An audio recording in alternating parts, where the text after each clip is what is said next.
Okay, welcome to another random walk down Mill Street.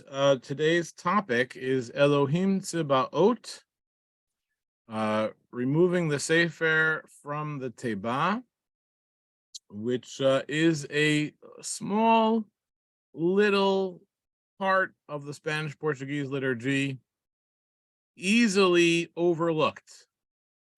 And I'm going to share my screen and tell you why we're talking about it today, or why I was thinking about it.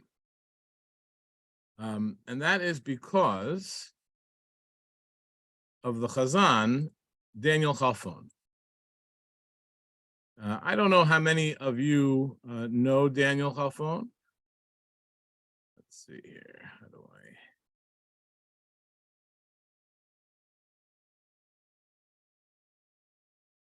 I don't know how many of you know Daniel Chalfon. Daniel Chalfon grew up in London. He then moved to New York. He became Chazan here in New York.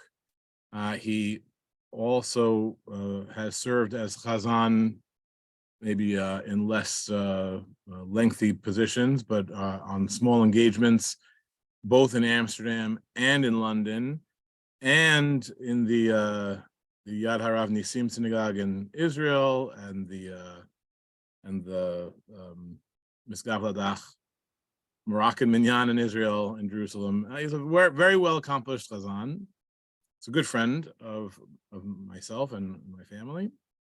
And if you are looking for this is a shameless plug, if you are looking for a good recording of Spanish-Portuguese music, especially one that compares the communities of London, Amsterdam, and New York, Daniel Chalfon has a wonderful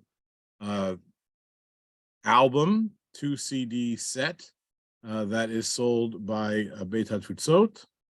Now it's called, I forgot already what it's called, but it'll come to me later. But what used to be called Beit HaTfutzot, and so if you're interested in this kind of music, you should definitely check it out. It is new arrangements with 4-part harmony and compares and contrasts the different traditions of our 3 major Spanish-Portuguese synagogues. Now, in addition to this, since producing that CD, which is probably 10 years ago or more, he publishes online small videos of the different parts of the liturgy, often from one of our 3 communities, or sometimes Gibraltarian or other traditional music. And recently, about a month ago, he put out the following video, which we're going to see. I want to make sure you can see my screen. It says Elohim Tsebaot. Okay. Here we go. This is the video that came out about a month ago.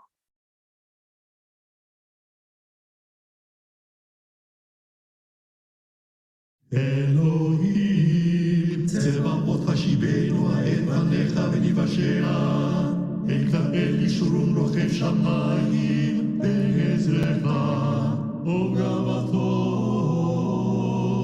shehakim. So when he did this, there was some talk online, and I learned something that I didn't know before. And may seem minor to you, but these little differences are going to build over the course of this presentation. So I learned that in London, this is sung by the congregation, while in New York, we sing it, just the Chazan sings it alone. Sometimes people will sing along, but it's not really intended for that. It's really a Chazan solo. And I'll tell you when it appears in a moment. The other thing is that melody, which you heard, is not what we sing here in New York. Not very far different, but it's not what we sing here in New York. And then finally, and most importantly, is that we don't say those 2 verses in that order here in New York. We do it the opposite order. Now, what are these verses? So these verses are recited when the Torah is being taken off of the Teba. So at the conclusion of the Torah reading, we will say these verses. And that becomes clear. Let's see what the chat here says. Anu, yes, thank you, Joseph. That is what the was formerly known as Beit Adritzot, now called the Anu Museum. So if you go to their website, or you go to their, if you're in Israel, you go to that museum, you can purchase Daniel Chafon CD. It does not have this recording on it. This was only made this year, but it has many other amazing recordings. Okay. So what I'm going to do now, where did it go?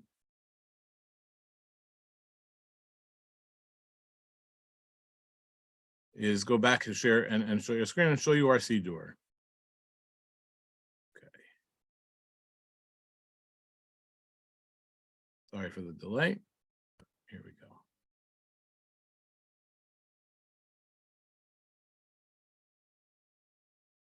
go. Okay.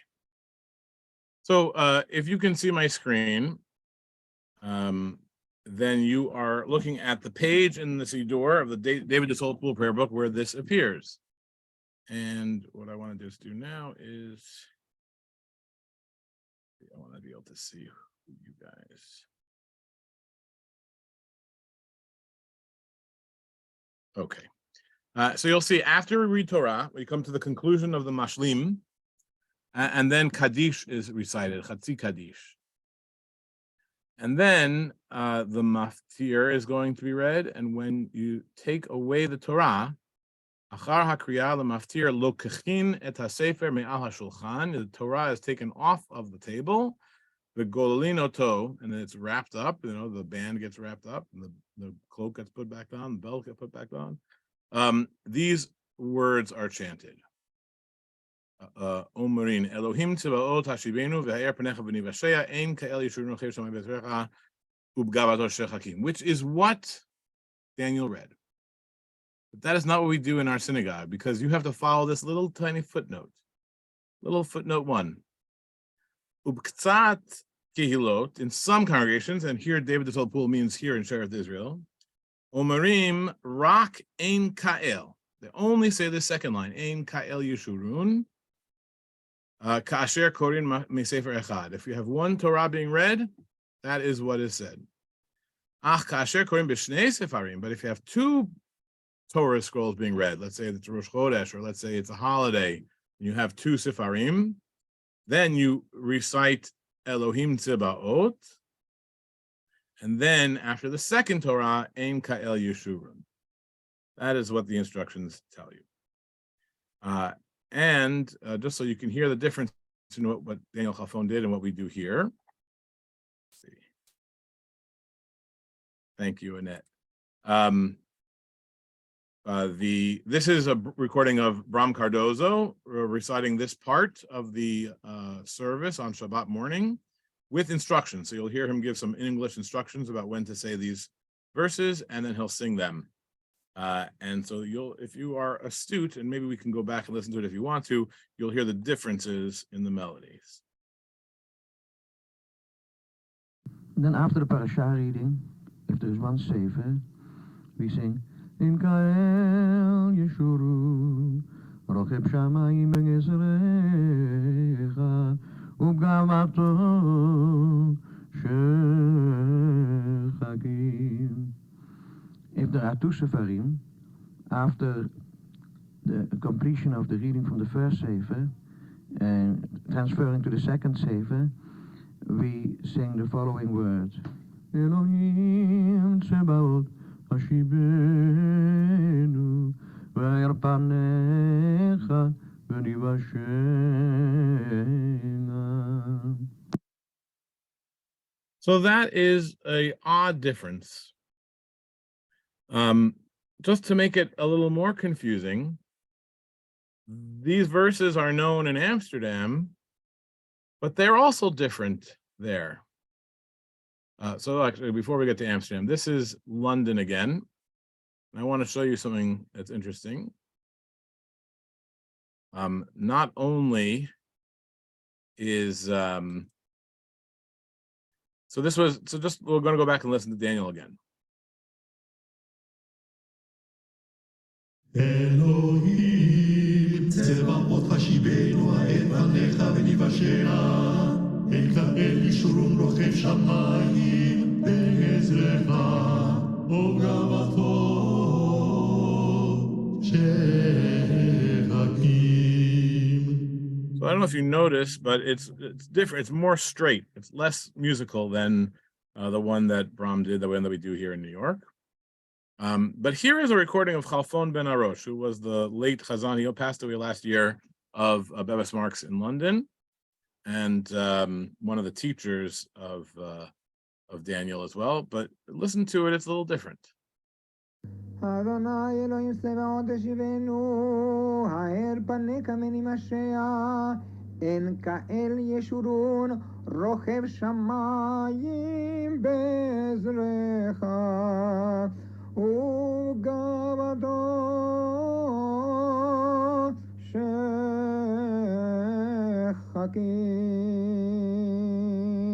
Now, I don't want to talk about the music so much, although there are some slight differences. That's not what concerns me. But the very first word in Chalfon ben Arosh's recording is the name of the Lord, Adonai. Adonai Elohim Tsebaot Hashivenu. But the recording that Daniel Chalfon did just said Elohim Tsebaot. And in New York, we say Elohim Tsebaot. And this is the book from London, the Gaster book, is Adonai Elohim Tsebaot. So that is curious. Now, the other thing that you want to notice, which is I'm not going to discuss too much about, but just to take notice of differences, in Dr. Poole's instructions, it said that it's read by the reader. Here in London, it's read by the congregation, a kahal menagmin, congregation chants. Okay. Why is Daniel Chalfon's picture quadruple? Because he is singing four-part harmony. And so he records it in four pieces that get put together. And so you get to, if you were careful and really wanted to match up which line you could follow, which line. Of course, I think this recording in particular doesn't make a lot of sense because there's a lot of unison singing. But anyway, okay. So that's curious. Now, I told you there's also a difference in Amsterdam. So let's go to that next.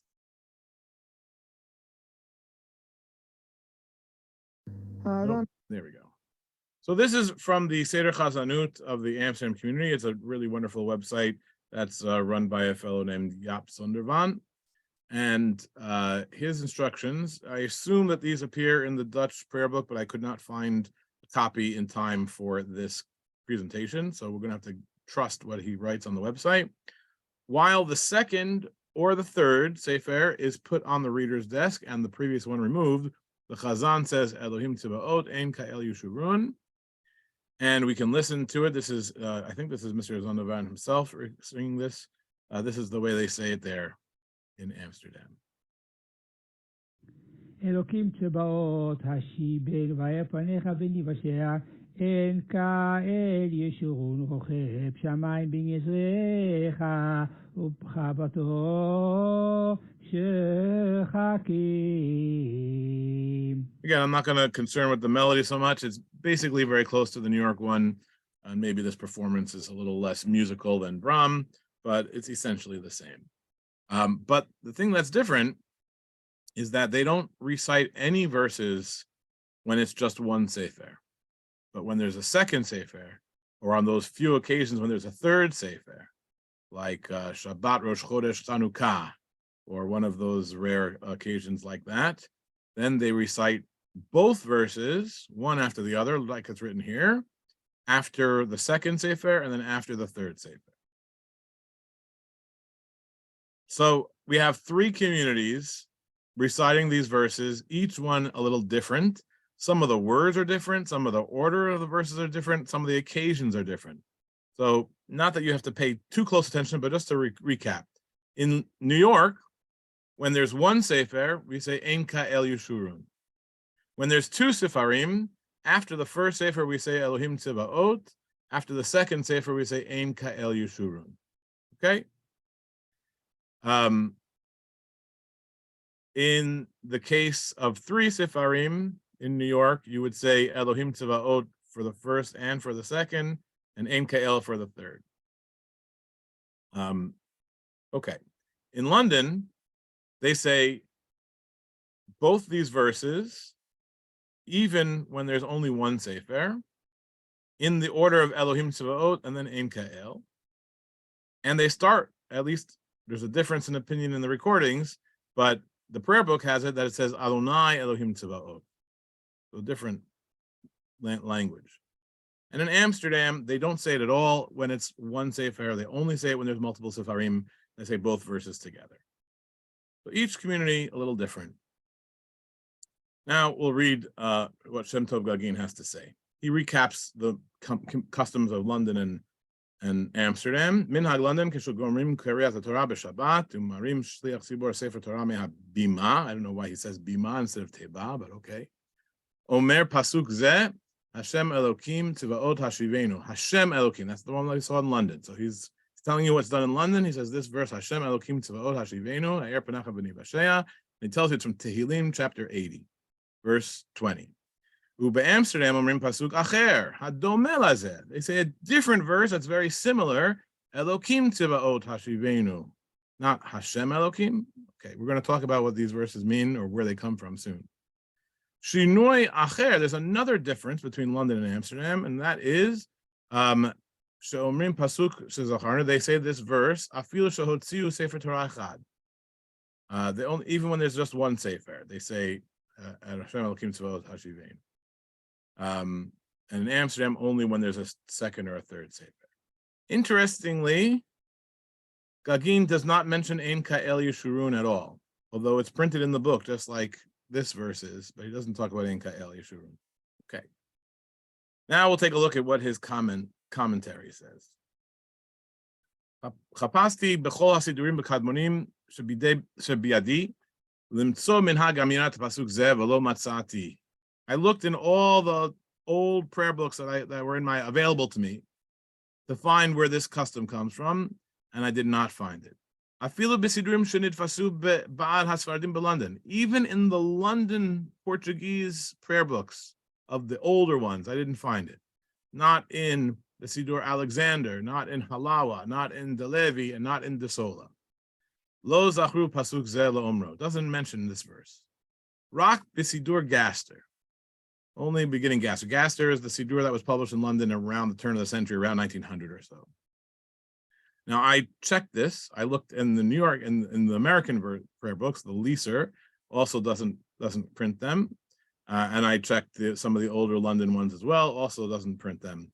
And the Desola doesn't print them. So I confirmed this one.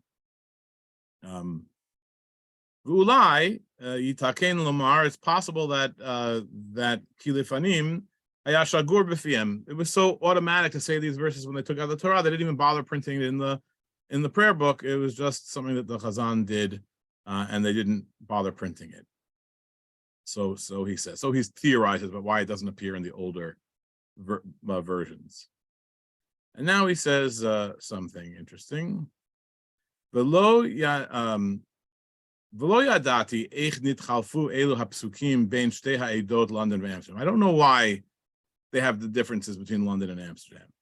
V'otam ani, and I also was confused by, and v'lo edan, I have no idea why. Madua beLondon nahagu lomar pasuk zeh afilu k'shei sefer Torah echad. All the differences he doesn't have any good reason for. Ube'Amsterdam ad sheyimatzei sham shnei sefer Torah. I don't know why in one place they say it when there's one Torah, and one place they say it when there's two Torahs only. And also, why should it be Ma bachru lomar pasuk zeh b'shat gamar kriyat Torah? Why should we say these verses at all when we finish the Torah? They don't have anything to do with Torah. They don't have anything to do with finishing the Torah. Why do we say these verses? Funny, he gets to that most important question last. He has no idea. Then he says, maybe because the verse that we have in London has 7 words in it. But the one in Amsterdam only has 6 words. So I guess that doesn't work. And then at the very end of this, oops, I went too far. He says, he says that and I don't know, he doesn't give a source why he knows this. He says it's a ta'ut. The one in London where they say Adonai Elohim Tsebaot should just be Elohim Tsebaot. And this is why Daniel Chafon just says Elohim Tsebaot and not Adonai Elohim Tsebaot. But Gagin doesn't give any reason doesn't explain why that's a mistake or why it should be. And now with that background, with all these questions and no answers, usually Gagin gives us something, nothing here. Why, what are we saying here? Why are we saying it? I'm going to give you my theory. It's just a theory, but we'll get to it. So where do these verses come from? So the first thing to take a look at is this verse, Elohim Tsebaot. This comes from Psalm 80, which is a kind of sad, lamenting psalm. Some people theorize that it has something to do with, in the period of time when Isaiah is prophesying that the northern kingdom has been or is about to be or has been exiled, and the only remnants are in Judah. And you have this recurring phrase 3 times in the verse, 3 times. Elohim, hashivenu, v'ha'er panecha v'nivashea. Lord, return us. Ha'er panecha, they translate here, show your favor, but it's shine your countenance, shine your face on us. V'nivashea, that we will be saved. That's what it says in verse 4. Then you go another few verses later in verse 8, Elohim Tsebaot, adds a word, the word Tsebaot gets added, which is the Lord of hosts, return us, shine your countenance on us and say, and that we can be saved. And then the last verse is this refrain once again, the third time in this chapter, and you get the full verse for another word yet. Adonai Elohim Tsebaot hashivenu ha'er panecha v'nivashea. O Lord, the God of hosts, return us and shine your countenance on us so we will be saved. That is where the verse comes from. Okay? That is where the verse comes from. So when London says this version and Amsterdam and New York say this version, they're actually just quoting 2 different verses. I want you to hold this to the side. We could talk about ha'er panecha, the Lord's countenance shining, as having something to do with Torah. Ki b'or panecha natata lanu Torah v'chaim. So maybe this verse has something to do with the Torah, but I want to put that aside. Just to note that there are 3 times in this chapter that this verse is said. Almost exactly the same. Each one adds a little bit, but basically it's said 3 different times. Now we're going to put that aside. Now, what's the other verse that we say in New York, and in Amsterdam, and in London, although Gagin doesn't talk about it? Ein ka'el yeshurun rochev shamayim be'ezrecha ubgavato shechakim. This is a verse from the end of the Torah, Zot HaBracha. And I just want you to see these 2 verses in context. It's one of the last brachot that Moses is giving to the tribes. I think to I guess it's Asher, or now I've forgotten already, but it's among the last of the brachot that Moses is giving, and it has nothing to do with taking the Torah. It's just stuck here. Ein ka'el yeshurun rochev shamayim be'ezrecha. O Yeshurun. There is none like our God, or none like God. Rochev shamayim, riding in the heavens, be'ezrecha, to help you, or in order to help you. Gavato v'chakim, and his majesty through the skies. Okay, maybe riding is something like moving the Torah, is his majesty. I don't know. You have to go pretty far. It has nothing to do with moving the Torah. It has nothing to do with ending the reading of the Torah. Why this verse is said, I don't know. But I want you to note the next verse.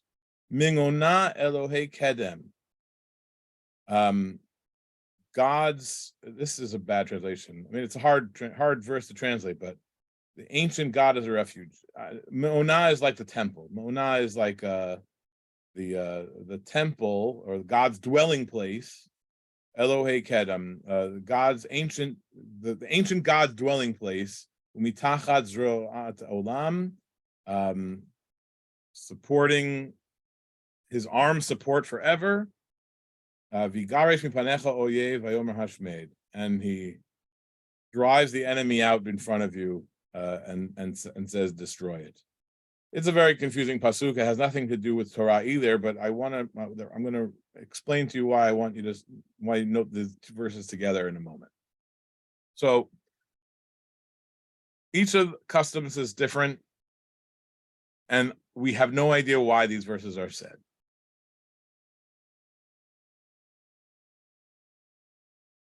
So now I'm going to start telling you what this is going to hint at what I think is going on here. This is a Gemara from the Talmud Yerushalmi. It also appears in Masechet Soferim. So depending on how old you think Masechet Soferim is, it's a Talmudic source. Shlosha Sifarim Matzau Bazara. 3 Torah scrolls were found in the temple, and they have names: Sefer Me'oneh, Sefer Zatute, the Sefer Hi. These are nicknames for the different scrolls that they found. This is something in the time of Ezra. This is a midrash from the time of that they were found 3 different scrolls when they were restoring the temple. Remember, rebuilding the temple, they found 3 scrolls, and from those scrolls, as the tradition, they were able to establish the correct language of the Torah. How so? And it tells you, Be'echad, in one of the scrolls, Matzau Katuv Me'on Elohei Kedem. It was found that the word for dwelling, God's dwelling place, or for the temple, was in the masculine form, Me'on, instead of Me'oneh. Ubishnayim, but in the other 2 of the Torah scrolls, is written Me'onah. V'kimu shnayim ubitlu echad. So they established the majority as the way it should be spelled and read and written, and they threw out, I mean, not literally threw out, but they discarded, or they discounted the singular difference. And then another one, Echad matzu katuv vayishlach es zatute b'nei Yisrael. And one they found a verse that said that God sent the zatute of the children of Israel, whatever that word means. Ubishnaim katuv vayishlach et na'arei. In 2 of the Torahs, it didn't have the word zatute; it had the word na'arei, which means youth, young men. And so they kept the word na'arei and they got rid of the word zatute. And then in one sefer, it was written 9 times the word he, and in the second one, it was written 11 times. I guess he versus who or whatever. So I don't know exactly what it's referring to in particular, but that's what it says. So there was a matching. The majority had it more times with the word he, and that's what they went with. They went with the majority. So it establishes a rule that Ezra went by in order to establish the correct text of the Torah. After having been in exile in Babylonia, they come back, they reestablish the Torah, and they use these 3 scrolls, and they use the majority in order to settle differences between the scrolls. Now, the very first sefer that we talked about here is called the Me'on, or the Me'oneh Sefer. That is the verse from our section in Zot HaBracha. Ein ka'el yishurun rochev shamayim be'ezrecha u'gavato shechakim. Me'onah Elohei kedem imtachad zerot olam. So what I'm going to suggest, and I don't have good sources for it, but I think it makes logical sense, that the verses that we are saying are intended to be said when a second sefer is brought out. Why would you bring a second sefer out? Why would you bring a second? Because you found a mistake. Or maybe when you have 3 sefarim, every time that verse is Elohim Tsebaot says it 3 times. Why are we doing that? But if you have to change a sefer, that's unusual. Why should you change the sefer? It's like this thing here. Stop. Bring out the other sefer. The one that's correct. The one that says Me'onah, not Me'oneh. This is my theory. Have no way to prove it, but I think that these verses have something to do with taking out a second sefer, whether it's scheduled for a maftir or it's unscheduled, like I suspect is the origin of this stopping point. Ein ka'el yishurun me'oneh or me'onah. We know what it's supposed to be me'onah. If you have a wrong sefer, we'll bring out another one. And now I'm going to tell you the one other place that I found this. And in this case, it has to do with taking out 3 sefarim. So when is the most famous time that we take out 3 sefarim? Simchat Torah. We take out 3 sefarim on Simchat Torah. But it's very unusual because the whole order of the service on Simchat Torah is pretty late. Unlike when we have Shabbat, Rosh Chodesh, Chanukah, that happens infrequently, but it happens. But that's a much older tradition to read from 3 different readings from that day. But on Simchat Torah, this is the whole Simchat Torah is a pretty late celebration, and you're really just supposed to read V'zot HaBracha and then have the regular maftir for the holiday. But then they didn't want to just finish. Because they wanted to celebrate as if we were having a siyum of the Torah, the way we start the next book. So we go back and we start Bereshit. And there is a halachic discussion about saying Kaddish between the different scrolls. Most places, including Sheretz Israel and the Spanish-Portuguese tradition, will not say a Kaddish between Zot HaBracha, first sefer, and Bereshit, the second sefer. In fact, the scrolls stay on the Teba until the third sefer has come, and then 2 of them come out and they just read the maftir. It's a whole complicated choreography, which Mark Aaron can tell you about one day. But that is the way it's done. But there is a halachic discussion in the Middle Ages, or the late Middle Ages, about whether to say Kaddish there or not. We and most communities don't. But as you see here, this is from a book called Torot Simchat Torah. Some places in North Africa, Nahagu lomar Kaddish b'Simchat Torah achrei hakriya b'chol shlosha sfarim. They would say Kaddish after each Sefer Torah. That's what they did in North Africa. And then you have a little thing here, and this is what I wanted to show you. Tzat mikubalim, some Kabbalists, shelo amru Kaddish, they didn't do what they did in North Africa, which is also, by the way, what most of us do. We don't say, most communities don't say Kaddish between Zot HaBracha and Bereshit. But apparently in North Africa they did. So some communities that didn't, ad achrei kriyat Risha, hayu omrim achrei kriyat Sefer Harishon. So instead of they didn't have Kaddish, what did they do? Omrim hatapsukim Elohim Tsebaot hashivenu ha'er panecha v'ni v'ashea ein ka'el yeshurun rochev shamayim be'ezrecha gavato shechakim. These are our verses. Now there's a footnote, 51. Footnote says it comes from Sefer Sha'arei Kodesh, which is a Sidur of Tfilah al Pi HaKabbalah, l'Reb Chaim Abraham. Can you read what it says? His last name? It's not a place. It's not May somewhere. It's Miranda. Chaim Abraham Miranda. Miranda. It's a very nice Sephardic name. Printed in Salonika.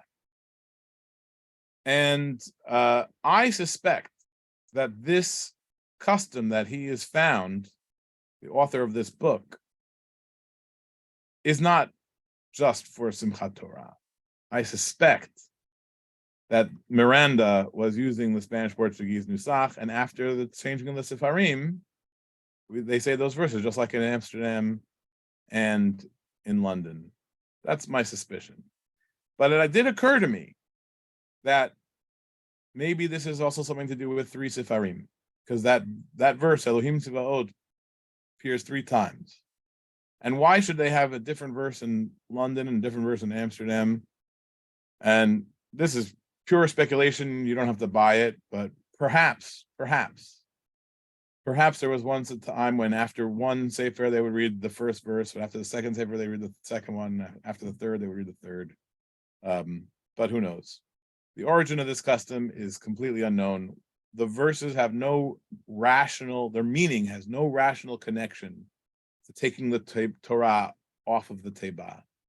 There's nothing about those verses and their meaning that says they should be recited there.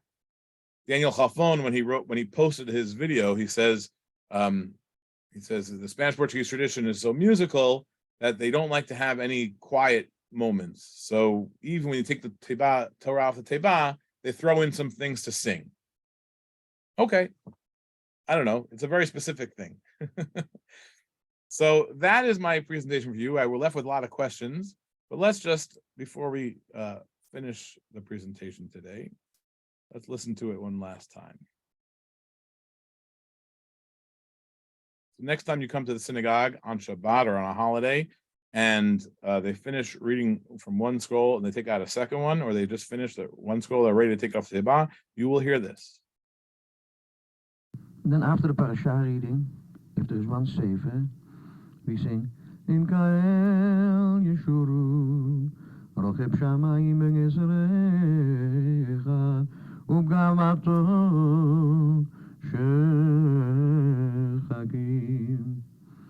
If there are two sefarim, after the completion of the reading from the first sefer and transferring to the second sefer, we sing the following words. Elohim Tsebaot Hashibenu V'er panecha v'nivashena.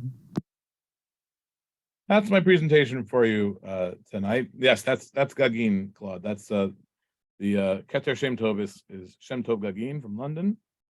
And you wrote, so there's no lull. Oh yeah, so there's no lull. Okay, maybe. We don't have to get into Zatute. That's a whole. My only point there is to say that the verse that we say Ein Kael, this is my theory. Ein Kael has also something to do with finding a mistake or finding the wrong version, the non-authorized version, me'oneh or me'onah. And what happens if you find a mistake in the Torah? This is actually a big halachic debate. What happens if you're reading from the Torah in the middle of the Aliyah, they find a mistake, the Chazan says, There's a whole big commotion. So there's a couple of different halachic questions that go on. One is about the brachot. So Rambam says there's no need to make another bracha. The bracha that he made on the sefer that turned out not to be kasher was fine. It's fine. But you do have to take the sefer of the Torah that's not accurate, take it out, and pull out another Torah to read in its place. So I suspect that this has something to do with whenever you need to change the sefer. Like you say, Claude, that there should be no lull. I can't prove it because it's not written anywhere. It's not even written in the Spanish-Portuguese prayer books, in the older ones anyway. But it seems to have been an old tradition. And Claude tells us that Egyptians and Syrians don't say anything. So you get to the end of the Torah reading, even if there's a second Torah, they just bring up the new one and take out the first one. Is that what happens? No words, nothing. Okay. And at the end of what happens in most synagogues when you finish the Torah reading and they have the Haftarah, usually that's the perfect time for the rabbi to announce the Haftarah can be found on page whatever. And that's what's said. That's the custom. And the Ashkenazim, of course, unlike the Sephardim, they do Hagbah then. They don't have these verses. They don't do the Hagbah in the beginning. They do it at the end for whatever reason. And so that's what they say to take the Torah off the Teba. That's it. I'm going to stop the recording and allow you all to speak. Let's see, how do I do that?